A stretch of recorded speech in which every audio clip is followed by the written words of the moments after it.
खरोखर कमी जास्त आहे त्याचा आम्ही विचार करतोय। कारण काय झालं, हे आपली दोघांची मिळून योजना आहे, केंद्र आणि राज्य।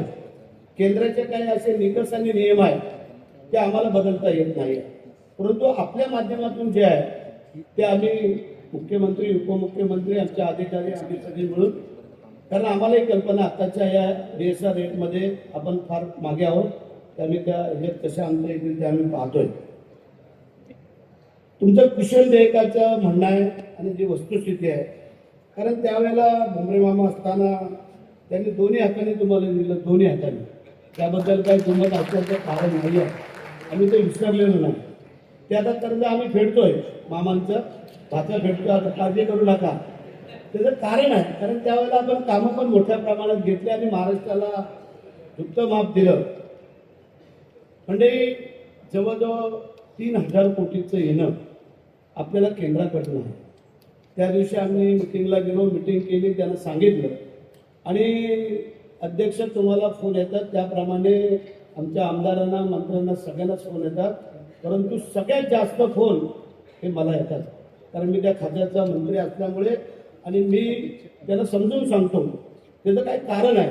कारण कोणी कर्ज काढून विहीर बांधले, गोठा बांधलाय, कोणी काय बोलतात आमच्या बायकांचे बंधन ठेवलंय, असं म्हणजे लोक सांगतात, आम्हाला ते पटतंय। आणि म्हणून आम्ही 2 वेळा केंद्रामध्ये जाऊन आलो। आता आज केंद्राचं अधिवेशन संपतंय, आज कालच मी आमचे खासदार म्हणजे मामानं पण सांगितलं, आणि आमचे दुसरे खासदार बारण्याप्पा त्यालाही सांगितलं की मला आज अधिवेशन संपता संपता शिवराजसिंग चौहानांना तुम्ही सांगा। तरी त्या दिवशी मान्य केलं की म्हणजे पहिला टप्पा एक 2200 कोटीचा तुम्हाला देतो, त्याच्यात राज्याचे थोडे टाकून हे जे थकीत लोक आहेत गेली 4 वर्षापासून त्यांना पहिलं परिपूर्ण करण्याचा शब्द आज मी तुम्हाला या ठिकाणी देतोय, कारण ते देणंच आहे त्याबद्दल। कारण सरपंचांना सगळ्यांनाच हे लोक घाईवरती आणतायत, याबद्दल काय दुमत असण्याचं कारण नाही आहे।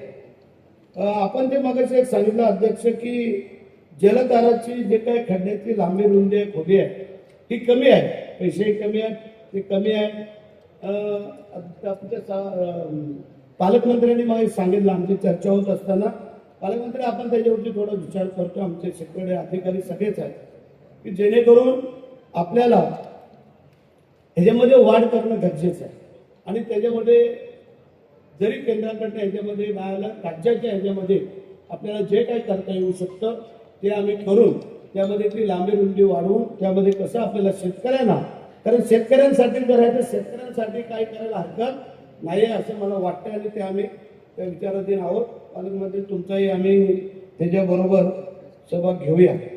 ही योजना 77ला लागू झाली, 72च्या दुष्काळामध्ये अडचण होती, आपल्याला फार मोठा दुष्काळ पडला त्यावेळेला 71-72ला, आणि त्याच्यानंतर पहिली महाराष्ट्र राज्याने ही केंद्र आपली ही योजना चालू केली।